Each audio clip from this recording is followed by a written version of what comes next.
I've been using the Razr Plus 2024 for a few weeks now, and here are 8 things that I like and do not like about this phone. First thing I noticed when I open up this phone, it actually feels really easy to open. The hinge is really light and smooth.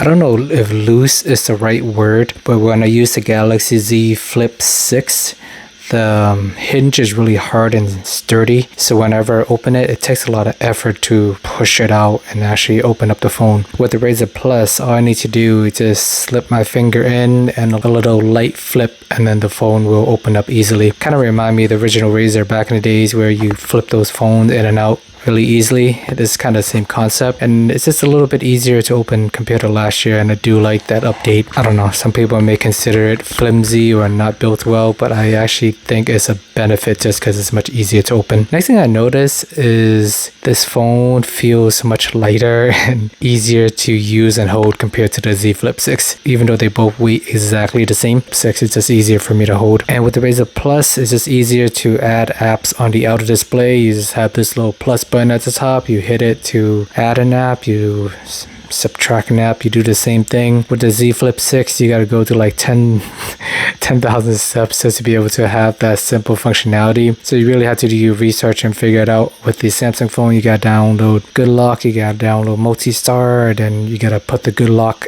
app in the front of your cover screen, and it's a lot of effort just to customize. Versus Motorola, everything's already customized and ready to go in the front of the screen. And with all that being said, I know last year when I used the Razr Plus 2023, well, I spent one whole day just to use the outer cover display just to see if I can do it or not, and you pretty much can. You can use maps, music, any single app you can think of, you can use it all on the front screen. But this year when I used the Razr Plus 2024, I don't know, I feel like I always like to open up the phone. It's nice to have those extra features, but I really had to like force myself to use it or get into a different mindset, versus just opening it up using like a regular phone feels more natural to me. So that's the way I've been using this phone. And now being a dad, just don't have a lot of time. I just appreciate simplicity. Don't really got all this time to really tinker and play around with all these little settings like I do in the past. And something small, but on the home screen, I like the I think they call it at a glance. Just seeing the weather information is helpful, and sometimes it changes just to tell you useful information. For example, I remember glancing at it and I see that it's gonna rain for the next hour or two, so I think that's pretty helpful versus just saying sometimes it says rain but you don't know when's gonna rain or how long's it rain. Is it raining the whole day? Is it 5 minutes? Is it 10 minutes? So it was a nice touch when I just happened to see the information without having to look it up. And that is just more like an Android thing, but stock Android. It's not stock Android, but it basically almost is stock Android, and I like having the ease of use there, and just the information being available is really easy for me to see and digest without having to look up and using that much effort. And one of the most useful thing about having these flipping phones is they serve as a portable tripod. If you don't have that, you gotta find a phone mount, you gotta use a tripod. But with this, you can just dock up your phone, start recording yourself any way you want. It's nice for if you have a little kid. Sometimes I don't have a phone mount around, I just need them to watch Miss Rachel for a couple of minutes so I can go wash the dishes. Pretty useful there. I don't always have a phone mount laying around or a kickstand, so I don't need to go and look for it. It's already built in, and that's one of the benefits of having a flipping phone. And the battery life on this phone is actually pretty good. In general, I get about 20 hours of battery life on a single charge, so if I started my day at 8 p.m. the night before, it will last me until 4 p.m. the next day. Not quite the 24-hour range, but that is fine. I don't typically start my day at 8 p.m., so if you start your day at 8 a.m., it will last you to 4 a.m. the next day, and I think that's more than enough. I don't mind charging my phone overnight as long as it make it through the full day. Full work day is okay. It does not give me battery anxiety. I can definitely say that about this phone, and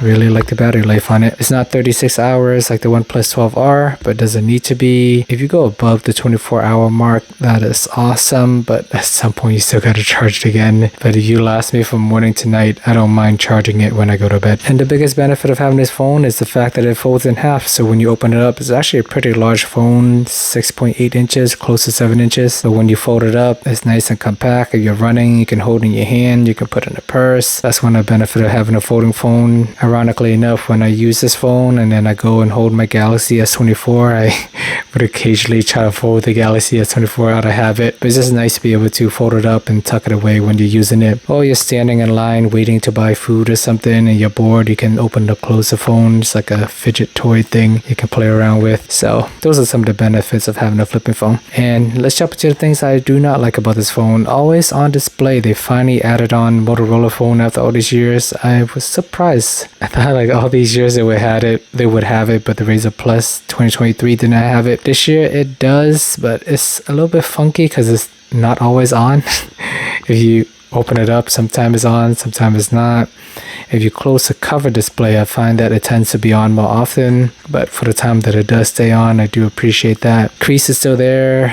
I mean, it doesn't really bother me, but occasionally I do see it. It's still ugly. This is the problem with every single flipping and folding phone. That's just where technology is today. There's going to be a crease just because the fact that the phone fold, and we're not at the point where we can go creaseless yet, so it's still there and it's still ugly. It's about the same as the Z Flip 6 in terms of noticeability. It's still there. And one of the biggest downside of this phone is this year they got rid of the ultra wide camera.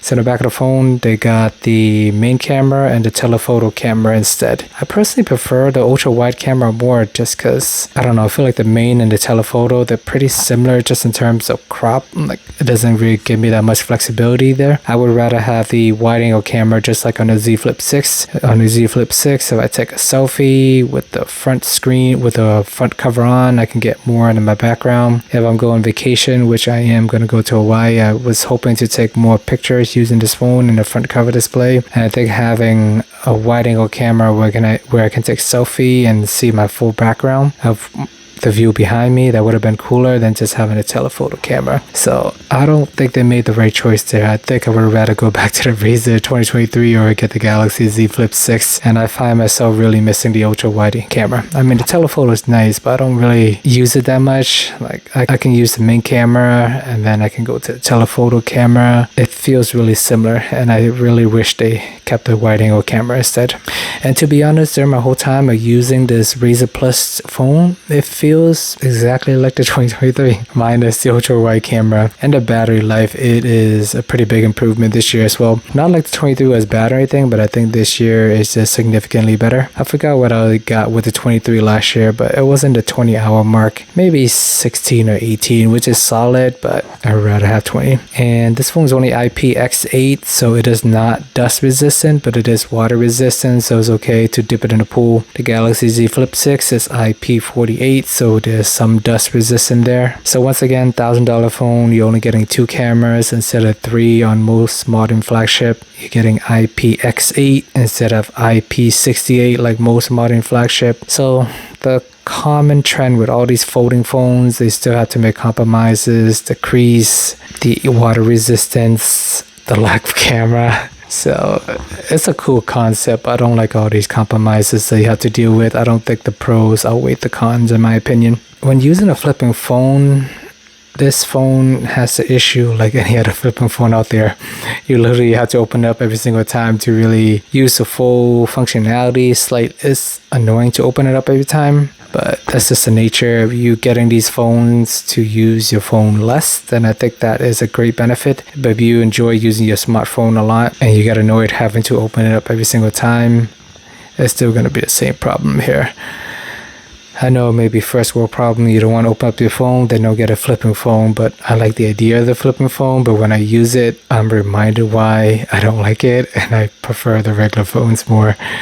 These days, I just appreciate simplicity. And once you open up and use the phone normally, it just feels like any other regular phone with some compromises that I mentioned earlier, so I don't think it justifies the high price tag. Luckily, they kept it at $1,000. The Galaxy Z Flip 6 increased their price by $100, so if you want to save $100, you can get the Razr Plus. And last but not least, the thing I do not like about this phone is I can't tell if my mic is connected or not. Initially, I was planning to record this video using my Razr Plus, but when I plug the mic in and start recording, there's like no indicator or anything telling me that it's recording, so I don't know if it's recording.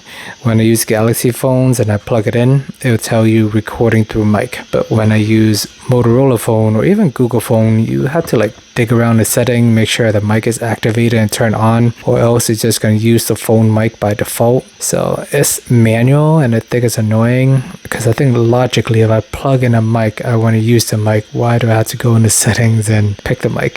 Samsung is just automatically switch over to the mic because it realizes that you're plugging in, so you likely want to use it. So it's just something minor, but instead of recording this video on my Motorola phone, I'm just using my Galaxy S22 because I happen to have it laying around. Alright guys, those are the 8 things that I like and do not like about this phone. Let me know your thoughts, comments, and concerns are below. Anything else you want me to cover, remember to like and subscribe, and see you guys in the next video.